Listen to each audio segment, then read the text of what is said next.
Good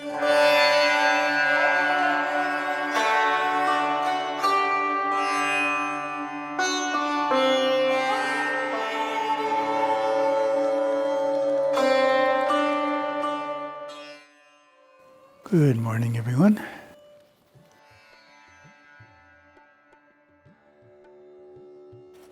This morning we're continuing with Merging with Shiva, Chapter 5, The Story of Awareness. Awareness and consciousness. Consciousness and awareness are the same when awareness is totally identified with and attached to that which it is aware of. To separate the two is the artful practice of yoga. Naturally, the Shoom language is needed to accomplish this. When awareness is detached from that which it is aware of, it flows freely in consciousness. A tree has consciousness. Awareness can flow into the tree and become aware of the consciousness of the tree. Consciousness and mind are totally equated as a one thing when awareness and consciousness are a one thing to the individual. But when awareness is detached from that which it is aware of, it can flow freely through all 5 states of mind and all areas of consciousness, such as plants and the earth itself, elements and various other aspects of matter. A quote from Yogaswami that's related. From a distance you can see, hear, and smell things that are far away from you. Okay, that's pretty good. And there's a story, I remember.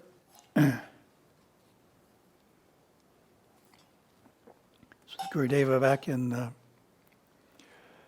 1960s, is corresponding with an individual in Nigeria who was promoting Gurudeva's teachings in Nigeria. And he happened to mention one day to the monks that he had an experience where he was flowing through these very large leaves in Africa. What impressed him was the size of the leaves. So they were bigger than what he was used to. Well, what's the point? Well, the point is awareness tends to go where to places you're thinking about.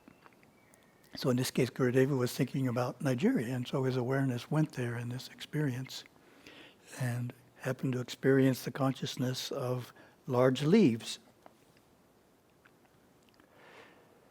Here we find awareness separate from consciousness and consciousness separate from the 5 states of mind attributed to the human being. That's a very important point. I've never seen it stated anywhere else. It's creating 3 instead of 2. Normally, when this area is talked about, we create awareness and consciousness. And when we're thinking about consciousness, we're thinking about the consciousness that a human being experiences. We're not going beyond that. But this is saying, no, consciousness is independent of that. We have the human being's state of minds, but consciousness exists in all life forms. Then we get to Sanskrit. In Sanskrit, we have the word Chaitanya for consciousness. And for awareness, it is Sakshan, meaning witness. And for mind, the word is Chitta. Consciousness, mind, matter, and awareness experience a oneness in being for those who think that they are their physical body, who are convinced that when the body ends, they end and are no more. So bringing in Chitta, we were using that in last week's talk, relates to Patanjali's 2nd verse. Yoga is the restraint of mental activity. So restraint is nirodha. Mental is chitta, and activity is vritti. So chitta vritti is translated as mental activity in our lexicon. So vritti is an interesting word. The literal meaning is a whirlpool, a vortex. In yoga psychology, names the fluctuations of consciousness, the waves of mental activities, chitta vritti, of thought and perception. So I had an interesting image in my mind, a whirlpool. Whirlpool is defined as a rapidly rotating mass of water in a river or sea into which objects may be drawn, typically caused by the meeting of conflicting currents. So I was seeing when it's a mental whirlpool, what gets drawn into it? Awareness. So awareness gets caught in this whirlpool of mental activity and has trouble getting out because there's conflicting currents in it that it hasn't able to resolve. Then the other idea in the definition is waves, the waves of mental activities. So Yoga Swami's words of our master, English uses the word waves. Waves rise in the ocean. So waves of thought arise in the mind. Yoga is to control thoughts as they arise. Great ones say that yoga means union. If you want to take hold of something, all the fingers must join together.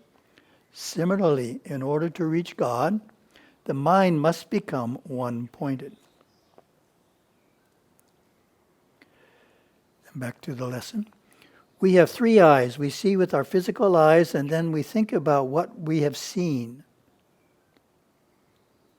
Going into meditation, we see with our third eye, our thoughts. Then we choose one or two of them and think about them and lose the value of the meditation. It is the control of the breath that controls the thoughts that emerge from the subconscious memory patterns. Once this is accomplished and the Ida and Pingala and Sushumna merge, we are seeing with the third eye, which is the eye of awareness, wherever we travel through the mind, inside or outside of our own self. The minute awareness is attached to that which it is aware of, we begin thinking about what we were aware of. Controlling the breath again detaches awareness, and it flows to another area of the mind, as directed by our innate intelligence. This intangible, superconscious, intelligent being of ourselves that looks out through the eye of awareness in a similar way as do the two eyes of the physical body. This then divides what we are thinking of and thinking of what we were aware of, or distinguishes the process of thinking from that of seeing during meditation. So again, this is a very important point that's not usually made. Distinguishing thinking from that of seeing. A number of meditation techniques just involve thinking. I remember I was surprised. I was researching it for a presentation, and I started with the Blue Mountain, Eknath Easwaran, very wonderful writer, translator. And his meditation technique for the Blue Mountain Center is think about lofty quotes from any of the world's great scriptures. That's the meditation. We're thinking about lofty thoughts. It's totally thinking based, and it's not even related specifically to Hinduism. Any of the world's scriptures, we just take some wonderful statements from there and think about them. No, nothing wrong with that, but it's very different than the meditation technique that Gurudeva has put forth and that we practice. Then there's another one where you're repeating a mantra, and it's called meditation. Well, of course, to us, repeating a mantra is called japa. It's not meditation. And again, we're involved with words. So this is meditating without the use of words. How can we do that? Because we're seeing something with the mind's eye. So it's something that isn't necessarily understood by those starting to meditate. We're trying to see. We're trying to experience something. Of course, visualization can help us see something, but visualization is only a prelude to the actual seeing of what we're looking for inside of us. Awareness travels into the wonderful strata of thought, where thought actually exists in all of its refined states. First in these strata of thought is an area where ideas are only in a partial overall conceptual stage. Deeper into the stratum, they, as concepts, become stronger and stronger, until finally they almost take physical form. Finally, they do take physical form, but you are the pure individual awareness, the ball of seeing light that is seeing all of this occur within these strata of mind and not identifying too closely with them. The quest is to keep traveling through the mind to the ultimate goal, merging with Shiva. When you are conscious that you are awareness, you are a free awareness, a liberated soul.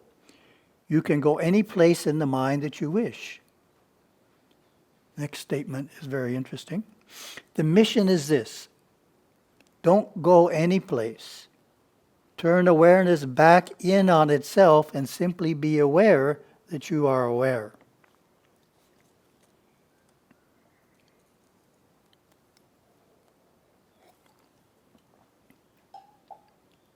This relates to the idea of getting sidetracked. In Gurudeva's original design for the Samarga path, we had Garden of Temptations, psychic side paths, getting into predicting the future, seeing past lives, talking to the devas on a regular basis. Those kinds of activities are possible when we learn to use our inner sight. And Gurudeva is saying, no, we don't want to go there. We want to use our inner sight to turn awareness in on itself. That's the mission. Try to penetrate the core of existence. Become conscious of energy within the physical body and the inner bodies, flowing out through the nerve system and drawing forth energy from the central source of the universe itself. Now try to throw awareness into this central source of energy and dive deeper and deeper in. Each time you become aware of something in the energy realm, be aware of being aware. Finally, you go beyond light. Finally, you go into the core of existence itself, the self-God, beyond the stillness of the inner areas of mind. That is the mission, and that is what humanity is seeking, total self-God realization. This could be called the energy meditation. We're tracing energy within. And when we end up at the original source of energy, that can bring the experience of realizing the self. Gurudeva wrote that up in Shoom, which is my last idea.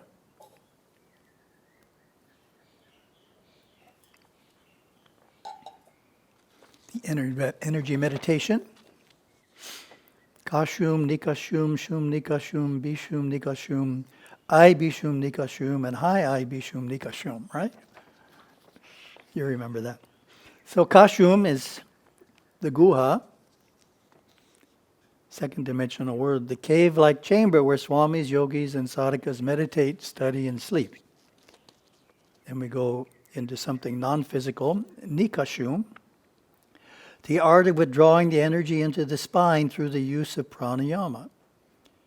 Names the process of drawing the magnetic energy from the subtle nerve fibers, nadis, which surround the body into the spine.